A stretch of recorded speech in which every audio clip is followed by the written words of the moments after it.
Merhaba değerli dostlar, Ayşe'nin Örgü Evi YouTube kanalıma hoş geldiniz. Şöyle gördüğünüz gibi alize şalla karşınızdayım. Simli bir ip. Şöyle şeker bir pembe ipimin renk numarasını vermek istiyorum.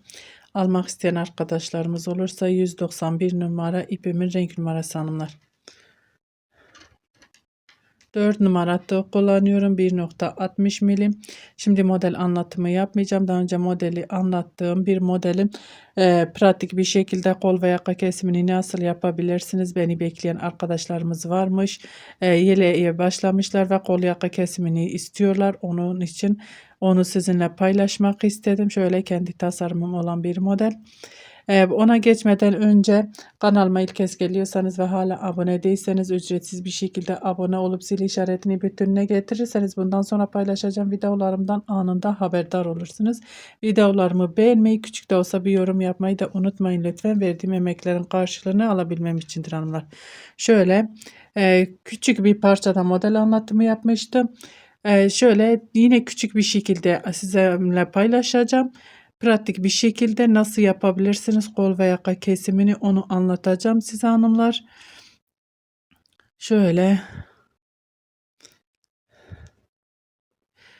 bu video ilk kez izliyorsanız eğer model kurulumunu izlememişseniz hanımlar onun linkini de bu videomun açıklama kısmına bırakacağım. Oradan linki tıklayarak modeli nasıl kurduğumu izleyebilirsiniz. Şöyle 3 tane zincir çekip dönüyorum. İpimi doladım. Şu bakın orta kısmında bir zincirimiz var. İçine batıyorum. 1 2 tane trabzan. Bir zincir ipimi doladım. Aynı yere battım. 1 2 trabzan. İpimi doluyorum.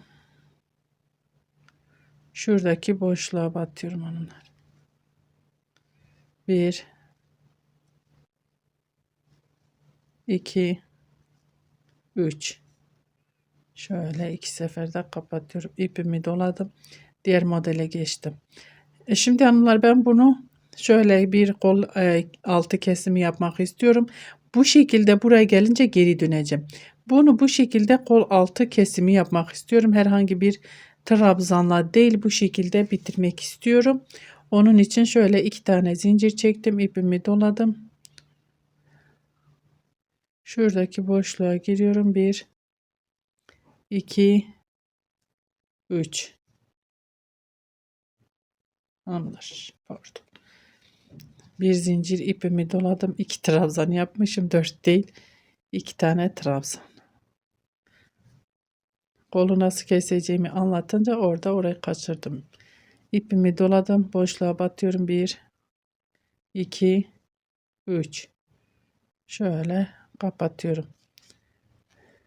İpimi doladım. Burada bir tane zincirimiz var. İçine giriyoruz. 1 2 tane trabzan. Bir zincir ipimi doladım. Aynı yere battım. 1 2 İpimi doluyorum. Bakın bu buradaki boşluğa, buraya değil alttakine batıyorum. 1 2 3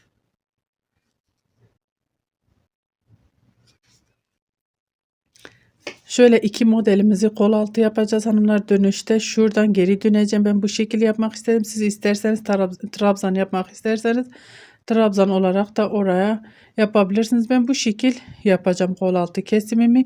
Şimdi yakaya kadar örmeye devam ediyorum. Burada herhangi işlemimiz yok. Dönüşte veyahut da şuradan döneceğiz. Şöyle anlatayım size. Şuraya kadar örmeye devam edelim hanımlar. Buraya kadar örmeye devam edelim. Dönüşte beraber devam edeceğiz. Evet hanımlar. Bakın şöyle bunu buradan dönersek burası bizim kol altı oyuntumuz olmuş oluyor. Anladınız mı hanımlar? Buradan geri döneceğiz ve burası kol altı oyuntumuz olmuş olacak. Ben şimdi ne yapacağım? Ben bir tane model bırakacağım. Çünkü çok küçük bir parçada yapmışım. Yaka kesimini de düzgün bir şekilde sizinle paylaşmak istiyorum.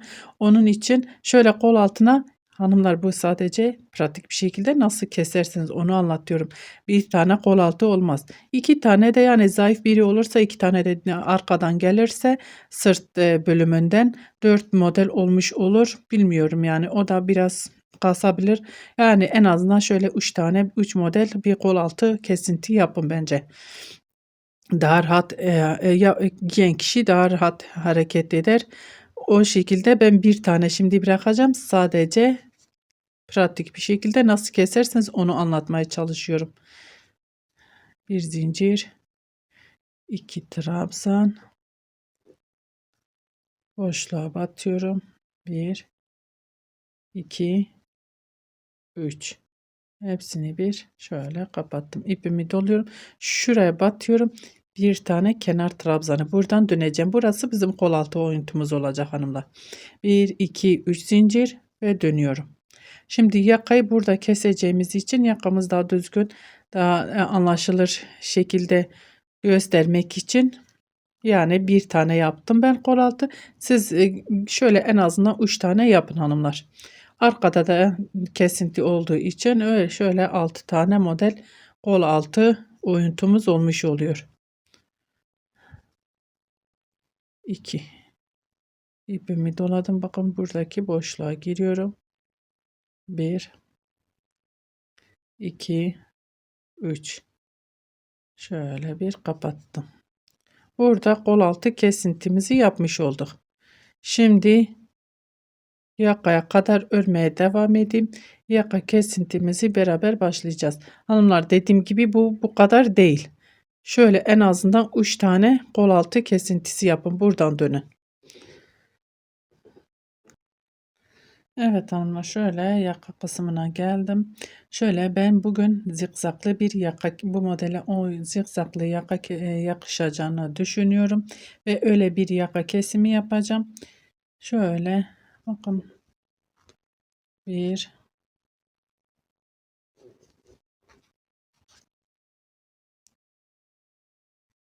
iki tane trabzan, bir zincir, aynı yere tekrar batıyorum. Şöyle tekrar iki trabzan, ipimi doluyorum.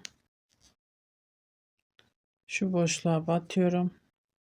İpimi aldım. 1, 2, 3. Hepsini bir kapattım.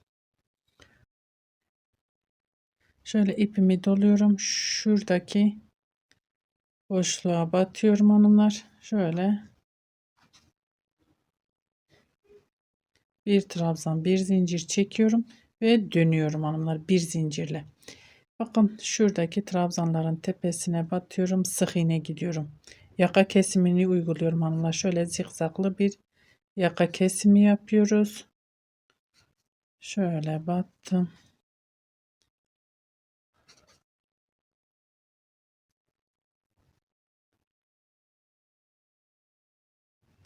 Bakın sık iğne ile döndüm.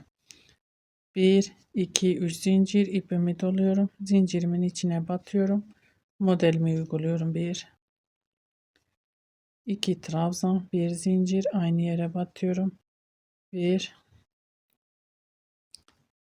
2 trabzan, ipimi doluyorum. Boşluğa batıyorum. 1, 2, 3. Şöyle bir kapattım, ipimi doluyorum ve modelimi uygulamaya devam ediyorum. Burada herhangi bir işlemimiz yok. Buradan geri döneceğiz hanımlar. Yine buraya kadar örmeye devam edeyim. Orada beraber yine göstereceğim ne yapmamız gerektiğini. Evet hanımlar, şöyle kol altına geldik. Bakın şöyle modelimi örmeye devam ediyorum. Burada normal modelimi yapıp döneceğim. Herhangi bir uygulamamız yok burada. Yine onu da göstermek istiyorum. Aklınızda kalmaz. İpimi doladım. Boşluğa batıyorum. Parçam küçük olduğu için şöyle yine tekrarlayayım. Bir tane kol altı kesimi yaptım. Siz şöyle 3 tane yapın. 1, 2, 3 yapın şu şekilde. 1, 2, 3 zincir ve buradan dönüyorum. Herhangi işlemimiz yok. Şimdi buraya kadar yine örmeye devam ediyorum. Burada sadece dönüşümüzü gelip aynı şekilde örüp dönüşümüzü sağlıyoruz hanımlar.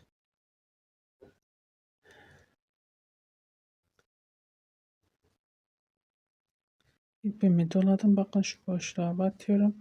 1, 2, 3 ve diğer modelime geçiyorum. Şimdi yakaya kadar örmeye devam edelim. Evet hanımlar, şöyle yine yaka bölümüne geldim. İpimi doluyorum, modelimi burada şöyle örüyorum. Bakın buradakini örmeyeceğiz. Şimdi burayı öreceğiz.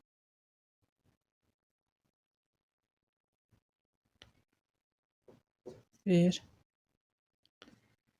iki trabzan, bir zincir, aynı yere batıyorum.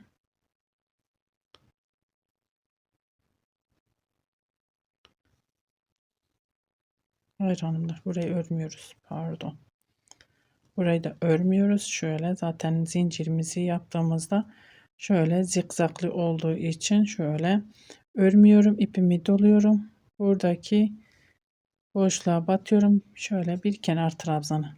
1, 2, 3 modelimiz bakın şu şekilde gitmiş oldu. Bir zincir çekiyorum. Yine sık iğne ile dönüyorum. O yüzden kol altını kısa kestim ya hanımlar. Az gösterdim. Burada daha iyi görebilmeniz için, daha sağlıklı bir yaka kesebilmem için bunu bu şekilde ördüm. Bakın. Şöyle yaka kesimi zikzaklı, istediğiniz şekilde de yapabilirsiniz. 3 zincir ipimi doluyorum ve modelimi örüyorum. Şimdi modelimi tekrar örüyorum. Buraya gelip geri döneceğim. Yakaya gelince beraber devam edelim hanımlar. Evet hanımlar, şöyle geldim. Yine yaka bölümüne ipimi doluyorum. Şöyle son modelimi 1, 2 trabzan, bir zincir, aynı yere tekrar batıyorum. 1, 2 trabzan, ipimi doladım, şu boşluğa batıyorum. 1, 2, 3, hepsini bir kapattım. İpimi doluyorum, buradaki boşluğa şöyle trabzanın tepesine batıyorum, kenar trabzan. Burada hanımlar bakın 1, 2, 3, 4, 5 tane kesmiş olduk. Artık kesmeyeceğim. 1, 2, 3 modelim kaldı zaten. Size göstermek için şöyle 1, 2, 3 zincir ve dönüyorum. Bunu sık iğne değil, artık kesimi bitirdim hanımlar. Bu şekilde bir kesim yaptım. Kesimi bitirdim. Şöyle modelimi örmeye devam ediyorum.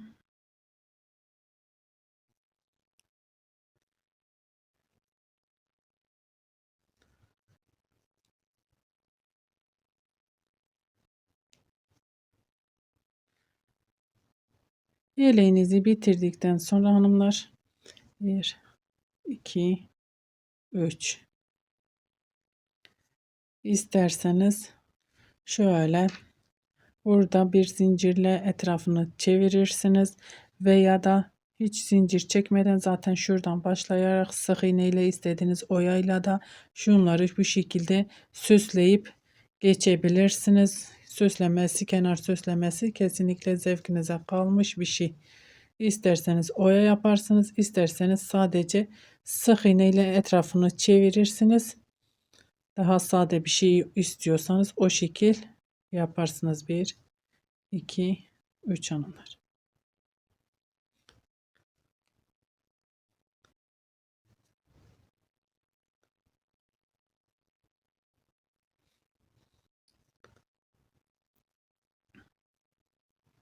Boşluğa batıyorum. 1, 2, 3. Evet, kenar trabzanımı örüyorum. 1, 2, 3 zincir ve dönüyorum hanımlar.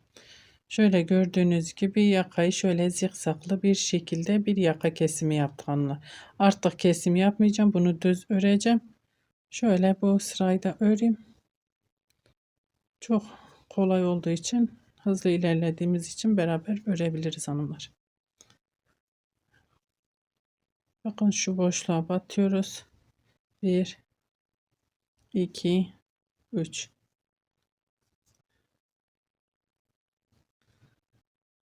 1 2 trabzan, bir zincir, aynı yere batıyorum. 1 2 trabzan, ipimi doladım, boşluğa batıyorum. 1 2 3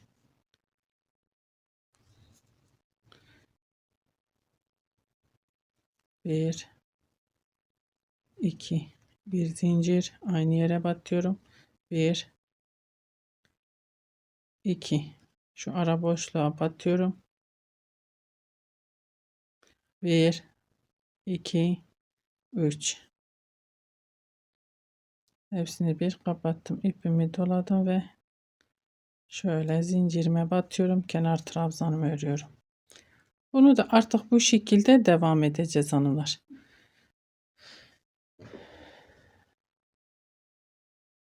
Şöyle biraz orantısız olduğunu farkındayım. Sadece küçük bir parça olduğu için şöyle ipimi arkaya alayım. Yaka nasıl durur onu, o yüzden fazla yakayı kestim. Şöyle şu modeli kesmemiş olsaydım daha bir orantılı görürdünüz. Şöyle şurası çok ince kaldığı için onun farkındayım. Orantısız görünüyor ama siz daha büyük parça yapacağınız için bu şekilde kesimini size öneriyorum. Siz yine zevkinize kalmış. İsterseniz diğer şekillerde daha önce kestiğim yelekler, yani yelek modelleri, yaka kesimleri kanalımda mevcut. Onlara bakarak aynı şekilde bu şuradan eksilterek de gidebilirsiniz. Ama ben bu modele bu yaka kesimini yakıştırdım. Gördüğünüz gibi çok da güzel oldu. Umarım anlatabilmişimdir. Tercih edip izlediğiniz için çok teşekkür ederim. Bir dahaki videomuzda görüşmek üzere. Hoşça kalın. Şöyle de göstereyim hanımlar.